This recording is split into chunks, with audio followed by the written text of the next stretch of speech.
Thank you for your purchase of Funride R1 Trike. This beautiful trike comes with strong body base and in attractive colors. To assemble this product you need following parts. You would also need a piler and a screwdriver. Main body, front mudguard, rear wheel, handle, front wheel complete, backrest, hardware, axle.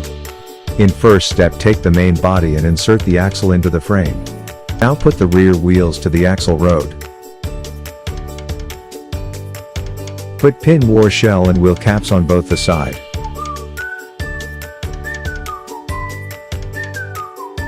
In the next step, place front mudguard on the fork. Then insert the front wheel complete to the main body. It's time to place the handle to the fork and fix it with the help of knob. Insert the backrest into the main body just by pushing it. In the last step, place batteries to the musical head and close the cover with the help of screwdriver.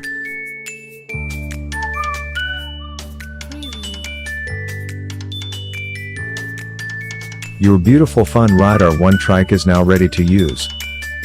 Funride, a ride of happiness.